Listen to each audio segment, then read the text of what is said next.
آج نسی خدا گواہ ہے قرآن میرے اسلام تیرے ایمان بچاؤں واسطے قرآن پہ اچھا نا اللہ کرے تیرا ایمان خدا گواہ ہے اگر قرآن اج حدیثی فقہ ابو حنیفہ دے اندر جنازے دے بعد اجتماعی دعا ہو گیا میں لکھ دعا منگا ہاں خدا گواہ ہے قرآن چاہ کے پیادا سارے پیر ابو حنیفہ دی فقہ دے اندر کوئی نہیں حدیث اج کوئی نہیں قرآن اج کوئی نہیں کہیں کتاب اج کوئی نہیں نبی دا عمل کوئی نہیں صحابہ دا عمل کوئی نہیں فقہاء اجازت نہیں دے دے بلکہ فقہاء احناف لکھے ان الدعاء بعد صلاۃ الجنازہ مکروہ نماز جنازے دے بعد اجتماعی دعا نہ منگی مکروہ عمل ہے۔ اب ذرا سے ہٹ کر کوئی بول دے یہ تو وہابی ہو گیا ہے یہ توحید بیان کرتا ہے یہ وہابی ہے تے نبی ساری عمر توحید بیان کرنے رہے انہاں کے آکسو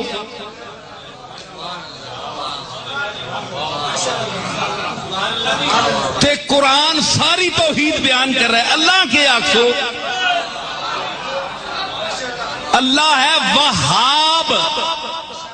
اللہ کیا ہے وہاب تو وہاب کا کیا معنی بنا جو وہاب والا ہے وہ بنا وہابی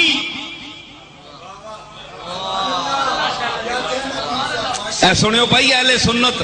تسی بریلوی حضرات میرے تے فتوی نہ لائیو میں صرف وہابی نہ میں نہ دس رہا وہاب بہو دینے والا وہاب میں نے بہت دینے والا وہابی بہت دینے والے کا خاص بندہ وہابی تو مقلدین میں بدعت کی بیماری زیادہ ہے اور اہل حدیث اکثر بدعات سے بچے ہوئے ہوتے ہیں اکثر میں نے دیکھا ہے کہ وہ بدعت سے دور ہوتے ہیں ان میں بہرحال یہ خوبی ہے تو سعودی عرب میں چونکہ عربوں کا مزاج ہے کہ وہ بدعت کو نہیں مانتے وہ بدعت سے بہت دور ہیں تو اہل حدیث حضرات جو سعودی عرب میں اتنے زیادہ ہیں وہ اس لیے نہیں کہ چاروں مذاہب کو نہیں مانتے اگر وہ یہ بات کریں گے تو وہ سعودی عرب میں ان کو جگہ نہیں ملے گی وہ اس لیے کہ خاص طور پر سعودی عرب میں جو اہل حدیث ہیں وہ بدعت سے بولو بھائی بہت دور ہیں تو بدعت سے تو ہم سب کو دور رہنا چاہیے بھائی بہت ساری چیزیں ہم نے امام حنیفہ کے کھاتے میں ڈال دی ہیں بہت ساری چیزیں ہم نے فقہ حنفی کے کھاتے میں ڈال دی ہیں بہت ساری چیزیں ہم نے رسول اللہ صلی اللہ علیہ وسلم کی طرف منسوب کر دی ہیں عرب اس کا بڑا خیال کرتے ہیں حدیث صحیح ہونی چاہیے ہمارے ہاں ایک بڑی مصیبت یہ بھی ہے کہ ہمارے ہاں جو واعظین ہیں دیوبندی حضرات میں یا حنفی حضرات میں ان میں بھی بہت سے واعظین بیان کے دوران صحیح اور ضعیف حدیث میں فرق نہیں کرتے واقعات میں اس کا خیال نہیں کیا جاتا یہ مستند ہے بھی کہ نہیں ہے اس کا سے بھی بڑا امیج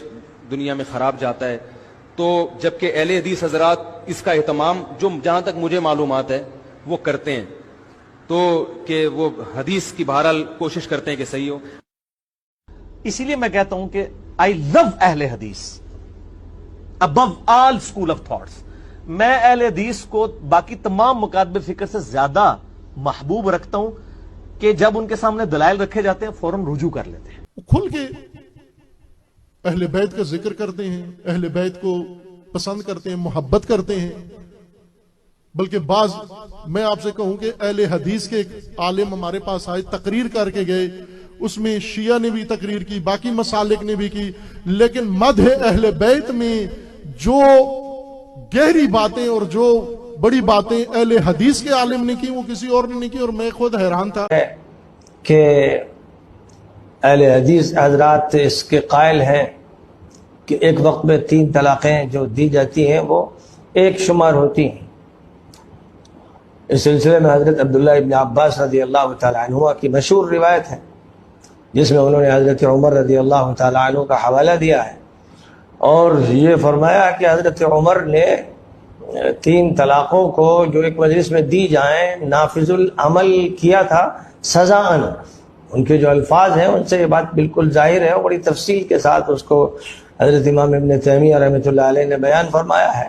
اور میں نے اس پر مختلف موقعوں پر گفتگو کی جس میں یہ بات واضح کی کہ حضرت عمر نے سزاً 3 طلاقوں کو جو ایک وقت میں دی جائیں نافذ کیا اور جس نے طلاق دی اس کو کوڑے مارے اور حضرت عبداللہ ابن عباس رضی اللہ تعالیٰ عنہما نے یہ بات بیان کی ہے کہ حضور صلی اللہ علیہ وسلم کے دور میں اور حضرت ابوبکر صدیق رضی اللہ تعالیٰ عنہ کے دور میں اور حضرت عمر کے بھی ابتدائی دور میں 3 طلاقیں جو ایک وقت میں دی جاتی تھی ایک شمار ہوتی تھی تو اب ذرا سے ہٹ کر کوئی بول دے یہ تو وہابی ہو گیا ہے جی، یہ توحید بیان کرتا ہے، یہ وہابی ہے. تے نبی ساری عمر توحید بیان کرنے رہے، انہاں کے آکسو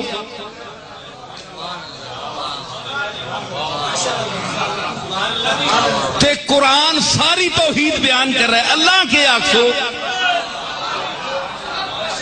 اللہ ہے وہاب. اللہ کیا ہے؟ وہاب. تو وہاب کا کیا معنی بنا؟ جو وہاب والا ہے وہ بنا وہابی.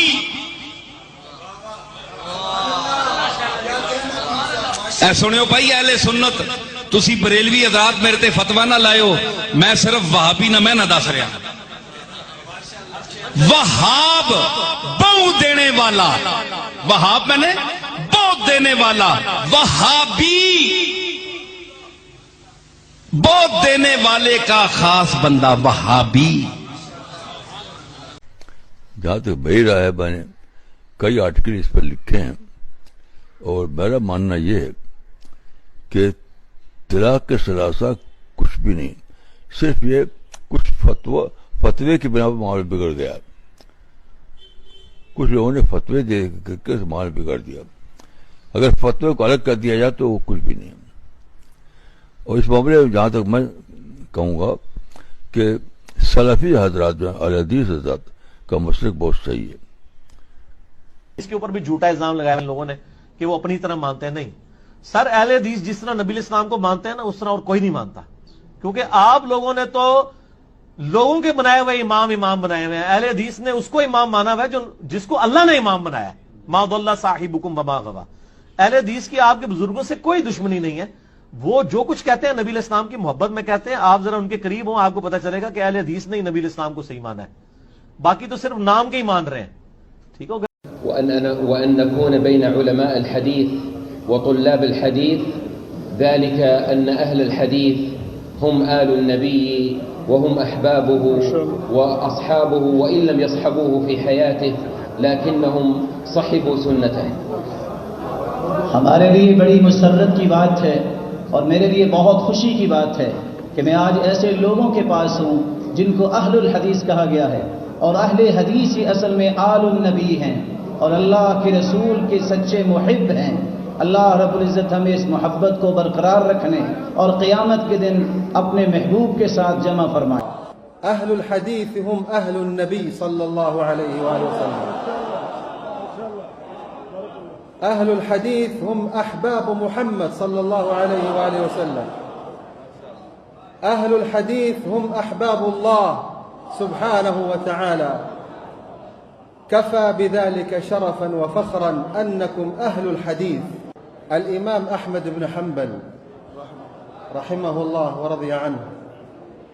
سئل من هم أولياء الله، من هم أولياء الله؟ قال إن لم يكونوا أهل الحديث فلا أدري من هم. بھئی رفع یدین کرنے والے بھی جنت میں جائیں گے، آپ جا کے دیکھ لینا. امام بخاری ہوں گے کہ نہیں جنت میں؟ امام مسلم ہوں گے کہ نہیں جنت میں؟ امام ابو داؤد، ترمذی، نسائی، ابن ماجہ سب ہوں گے کہ نہیں؟ ارے نیچے آ جائیں، حضور غوث العظم میرے اور آپ کے اور کل دنیا کے شیخ عبد القادر جیلانی ہوں گے کہ نہیں جنت میں؟ یہ سب رفع یدین کرتے تھے.